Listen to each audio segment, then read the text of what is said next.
கடந்த வாரம் வேப்பூரில் பெண்ணிடம் வழிப்பறி செய்துவிட்டு மின்னல் வேகத்தில் 3 பேர் 2 சக்கர வாகனத்தில் சென்றுள்ளனர். இந்த 3 பேரில் ஒருவர்தான் விஜய் என்கிற மொட்டை விஜய். இந்த காட்சிகள் தற்போது காவல்துறையினரால் வெளியிடப்பட்டுள்ளன.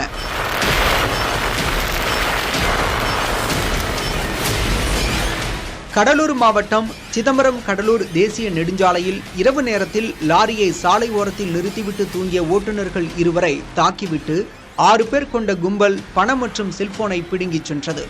அதே சமயத்தில் புதூர் பகுதியில் நடந்து சென்ற நபரையும் தாக்கி பணம் பறித்துள்ளது. குற்றவாளிகளை பிடிக்க சோதனை தீவிரப்படுத்தப்பட்டது. தனிப்படையினர் சோதனையின் போது கடலூரிலிருந்து புதுச்சேரி நோக்கி சென்ற 2 இருசக்கர வாகனங்களை நிறுத்திய போது அதில் இருந்த 6 பேரும் தப்பி ஓடினர்.